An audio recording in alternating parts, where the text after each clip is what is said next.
அனைவருக்கும் வணக்கம். இந்த காணொலியில் எதை பத்தி பார்க்க போறோம் அப்படிங்கிற முன்னாடி நீங்க நம்ம சேனலை சப்ஸ்கிரைப் பண்ணாம பார்த்துருந்தீங்க அப்படின்னா மறக்காம சப்ஸ்கிரைப் பண்ணிட்டு பாருங்க. அப்பதான் நம்ம அடுத்தடுத்து போடக்கூடிய வீடியோஸை நீங்க பார்க்க முடியும். இன்னைக்கு ஒரு 2-3 நாளா ஒரு சலசலப்பான ஒரு விஷயம் என்ன அப்படின்னா, பேரரசர் பெரும்பிடுகு முத்தையர் அவர்களுடைய மணிமண்டபத்தை திமுக அரசு திறக்க போகுது அப்படின்னு சொல்லிட்டு ஒரு 3 நாளா சமூக வலைதளங்களையும் சரி, செய்தித்தாள்களையும் சரி, ஊடகங்கள்ல இது பரவலா பேசப்பட்டு வந்துச்சு. இது எதனால இவ்வளவு வேகமா பேசப்பட்டு வருகிறது அப்படின்னு பார்த்தோம் அப்படின்னா, ஒரு பெரும்பான்மை சமூகத்தினுடைய ஒரு எதிர்பார்ப்பு, அவங்களுக்குள்ள உள்ள ஒரு ஆர்வத்தை தூண்டி இந்த வாக்குகளை அறுவடை செய்ய வேண்டும் அப்படிங்கிற நோக்கத்துலதான் இந்த மணிமண்டபம் திறக்கப்படுது. இந்த மணிமண்டபம் கிட்டத்தட்ட 3 வருடங்களா கடுமையான போராட்டங்கள், கடுமையான ஆர்ப்பாட்டங்கள், கடுமையான கோரிக்கைகள், கடுமையான பொதுக்கூட்டங்கள், மாநாடுகள் என அனைத்தையும் தமிழர் தேசம் கட்சியும் வீர முத்தையர் முன்னேற்ற சங்கமும் தொடர்ந்து முன்னெடுத்தாங்க.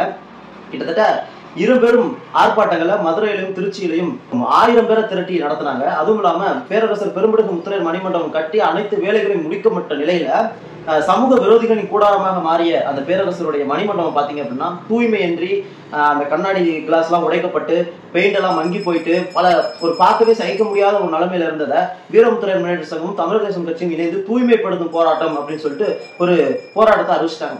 அறிவித்ததிலிருந்து இந்த திமுகவுடைய வேகம் எடுத்தது. ஏன்னா ஒரு பெரும்பான்மை சமூகத்தினுடைய எதிர்பார்ப்பை இன்னைக்கு நம்ம சீர்குலைச்சிருக்கோம், அதை கட்டாம விட்டுருந்தா கூட அது பெரிய மனசு கஷ்டமா இருந்திருக்காது. அதை கட்டி சமூக விரோதிகளுடைய ஒரு 16 பெரும்போர்களை வெற்றியை மட்டுமே கண்ட பேரரசருடைய மணிமண்டபத்தை சமூக விரோதிகள் மது அருந்ததற்காக பயன்படுத்துவதை பார்க்க இந்த முத்தையர் மக்களுடைய ஒரு கோபத்திற்கு இந்த அரசு ஆளானது. கடந்த ஆட்சியில எடப்பாடி பழனிசாமி அவர்களால அறிவிக்கப்பட்ட இந்த மணிமண்டபமானது கட்டி முடிக்கப்பட்ட நிலையில அடுத்த ஆட்சி மாற்றம் ஏற்படுது.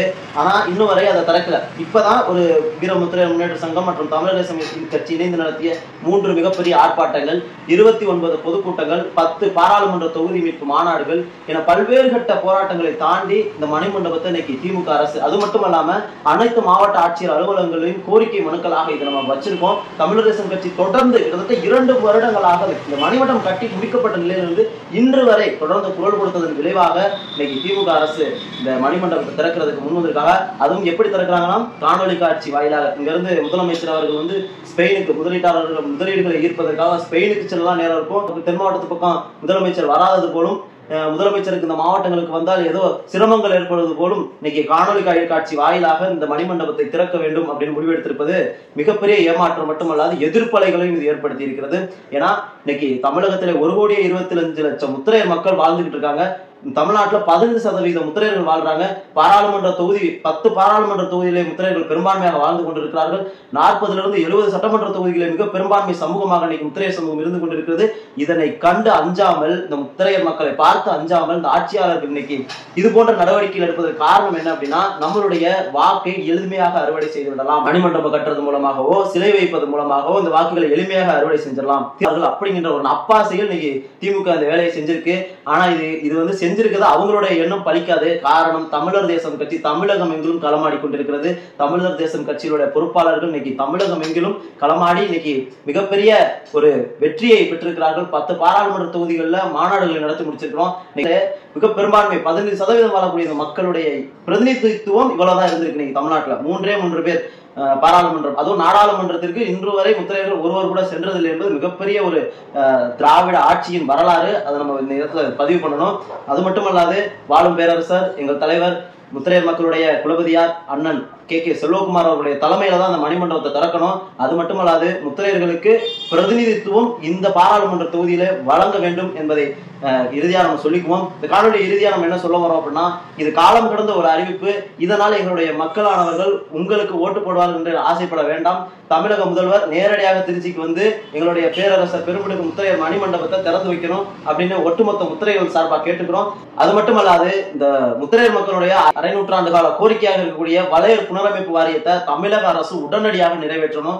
காரணம் என்ன அப்படின்னா, கடந்த ஆட்சியிலே அறிவிக்கப்பட்ட ஒரு கோரிக்கை இன்னைக்கு எத்தனையோ வாரியங்கள் அமைத்து விட்டார்கள். ஆனா இன்னைக்கு இந்த வளையர் புனரமைப்பு வாரியம் மட்டும் தமிழக அரசு தான் அமல்படுத்துறதுக்கு என்னன்னு தெரியல. பல மாநாடுகள், 10க்கும் மேற்பட்ட 10 பாராளுமன்ற தொகுதி மாநாடு, 29 பொதுக்கூட்டம், அனைத்து பொதுக்கூட்டம், ஆர்ப்பாட்டம் அனைத்துலையுமே நம்ம வலியுறுத்துற ஒரே ஒரு விஷயம், வளையர் புனரமைப்பு வாரியத்தை அமல்படுத்துங்க. அதான் கேட்கிறோம். முத்திரையர் மக்களுடைய வாழ்வாதாரம் மேம்பட இந்த வளையர் புனரமைப்பு வாரியத்தை தேர்தல் வருவதற்குள், தேர்தல் தேதி அறிவிக்கப்படுவதற்குள் அறிவிக்க வேண்டும். இறுதியா நம்ம என்ன சொல்லிக்க வரோம் அப்படின்னா, இந்த பேரரசர் பெரும்பிடுகு முத்தையர் அவர்களுடைய மணிமண்டபத்தை தமிழக முதல்வர் தலைமையில வீர முத்தையர் முன்னேற்ற சங்கம் மற்றும் தமிழர் தேசம் கட்சியினுடைய நிறுவனர் தலைவர் வாழும் பேரரசர் அண்ணன் KK செல்வகுமார் அவர்களுடைய முன்னிலையில இதை திறக்கணும். 1,25,00,000 முத்திரையர்கள் சார்பாக கேட்டுக்கிறோம்.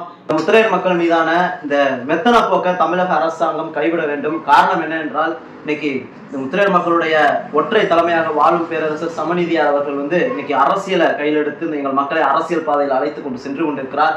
எனவே கடும் கண்டனங்கள் இந்த முத்திரையர் மக்களின் சார்பாக அரசாங்கத்திற்கு. ஏனென்றால் பல கோரிக்கைகள் இதுவரை முத்திரைகள் வைத்த எந்த கோரிக்கையும் நிறைவேற்றப்படவில்லை அப்படிங்கிறதுல கடும் கண்டனங்களோட தெரிவிச்சுக்கிறோம். தொடர்ந்து இந்த முத்திரையர் மக்களுக்கான கோரிக்கைகளை அரசாங்கம் நிறைவேற்றி தந்திர வேண்டும். எங்களுடைய சமநீதியார் தலைமையில என்றைக்கும் இந்த முத்திரையர் மக்கள் ஒன்றிணைந்து அரசியல் பாதையில் நடப்போம் என்று சொல்லி அடுத்த ஒரு நல்ல தகவலோடு உங்களை சந்திக்கும் வரை விடைபெறுகிறேன். நன்றி, வணக்கம்.